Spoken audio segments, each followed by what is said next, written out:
کوئی تبدیلی نہیں ہو سکتی، اضافہ نہیں ہو سکتا، رد و بدل نہیں ہو سکتا، اسے آپ دیکھ لیجیے۔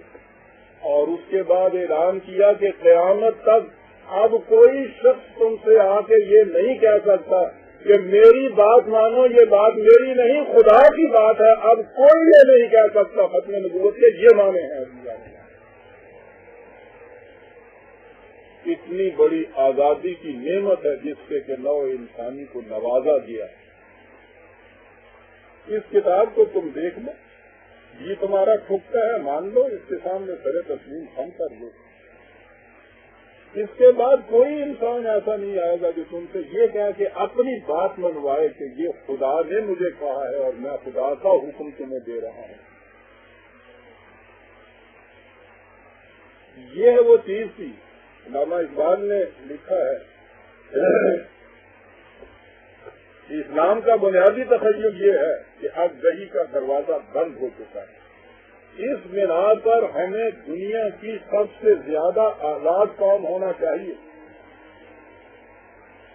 پہلے زمانے کے مسلمان جو ایشیائے قبل از اسلام کی غلامی سے نئے نئے آزاد ہوئے تھے، اس پوزیشن میں نہیں تھے کہ ختم نبوت کے اس بنیادی تخیل کی اہمیت کا صحیح اندازہ کر سکتے۔ لیکن دور حاضر کے مسلمان کو چاہیے کہ وہ اپنی پوزیشن کو اچھی طرح سے سمجھے اور قرآن کے غیر متبدل اصولوں کی روشنی میں اپنے معاشرہ کی تشکیل جدید کرے اور وہ عالمگیر جمہوریت قائم کر کے دکھا دے جو اسلام کی اصل و غائب ہے، لیکن جو ابھی تک پورے طور پر بے نقاب ہو کر دنیا کے سامنے نہیں آئی۔ قرآن کے غیر متبدل احکام و اصول و اقدار و قوانین، ان کی روشنی میں اپنے زمانے کے تقاضوں کے مطابق عقل و فکر کی روح سے باہمی مشاورت سے معاملات طے کرتے چلے جائیے۔ اب کوئی فوق الفطرت ہستی، فوق الفطرت چشمہ سے کوئی چیز کہنے کے لیے تمہارے پاس نہیں آ سکتی۔ آنے والا آج کا آخری بار، اب کوئی اور آنے والا نہیں تمہارے پاس۔ بڑا عظیم انقلاب ہے عزیزان من جو حضور نے ختم نبوت کے عقیدے کی روح سے خدا نے حضور کی وساطت سے ہم تک پہنچایا۔ اس میں قانون کی کار فرمائی، اصولوں کی ابدیت وہ ایک طرف آ گئی اور عقل اور انسانی علم کی فوقیت اور اہمیت وہ دوسری طرف ہمارے سامنے آ گئی۔ ساری دنیا کے مذہب کسی کو لے لیجیے، عقل کے پیچھے لٹ لیجیے پھر، لیکن قرآن کریم میں آپ دیکھیے شاید ہی کوئی صفحہ ایسا اس میں ملے کہ جس میں عقل اور فکر کی اہمیت کو اجاگر نہ کیا گیا۔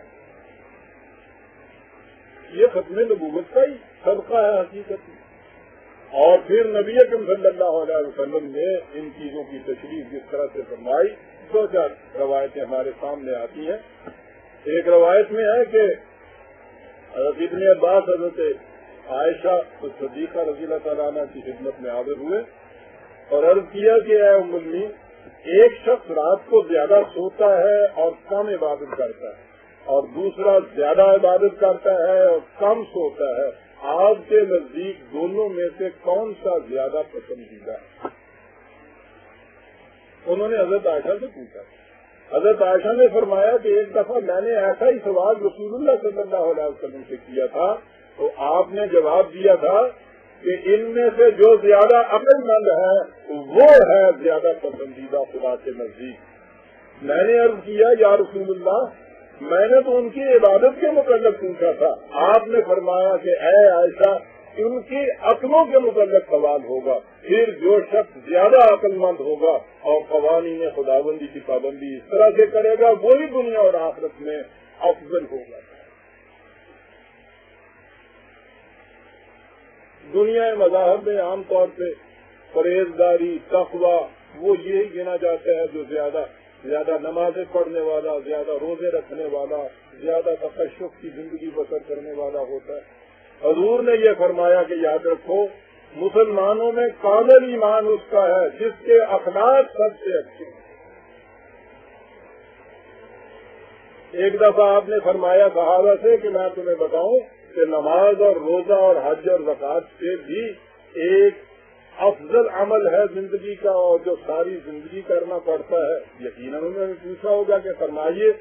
کہا کہ باہمی تعلقات کا درست رکھنا اور معاملہ میں صاف ہونا یہ کن سے بھی بدتر ہے. دیکھتے ہیں عملی زندگی کے اندر کیا چیز ہے. اور ایک چیز تو وہ ایسی ہے کہ جس پہ تو جان نثار کرنے کو جی چاہتا ہے. فرمایا کہ اپنے کسی بھائی کو دیکھ کے دل کی رضامندی سے مسکرا دینا یہ بھی ایک نیکی ہے. نظر آتا ہے کہ اس زمین کے اوپر چلنے والا ایک انسان اس زمین کے معاملات کو سنوارتا ہوا نگارتا ہوا آگے بڑھتا ہوا چلا جا رہا ہے. اور یہ وہ چیزیں ہیں جو قیامت تک کے لیے آپ کی رہنمائی کے لیے شمع ہدایت بنتی چلی جاتی.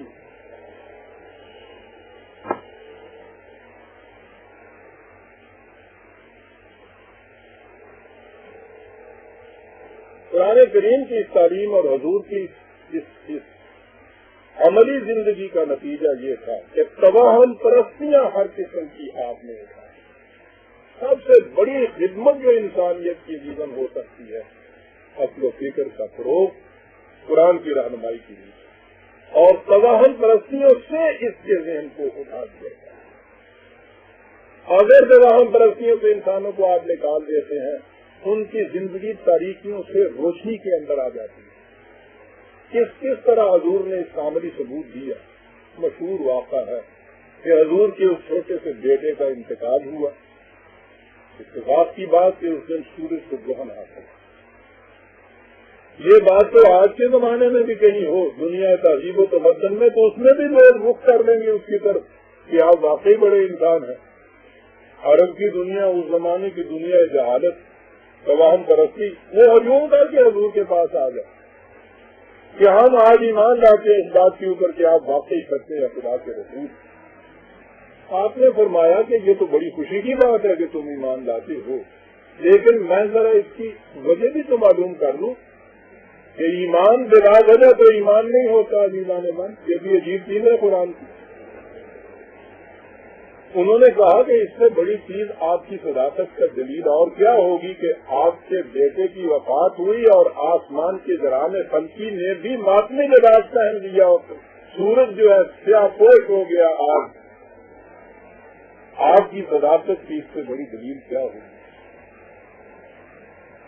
کبھی کبھی میں نہیں سوچا کرتا تھا اور ہم سوچیں گے کہ آج کا کوئی بھی انسان ہو اچھے سے اچھا وہ جسے ہم دیندار کہتے ہیں وہ بھی کیوں نہ ہو وہ بھی اس سچویشن کو ایکسپلائٹ کر لے گا دھوکہ دے دے گا اپنے آپ کو کہ کوئی بات نہیں. اس وقت یہ اسی بات کے اوپر ایمان لے آئے ہیں جن میں ان کو تعلیم دے دوں گا ان کی تربیت کر دوں گا پھر یہ ٹھیک ہے بچے مسلمان بھی ہو جائیں گے آنے تو دو کسی طرح سے ان کو دھوکہ دے دے گا اپنے آپ اور شاید اس کو کوئی برا بھی نہ سمجھے.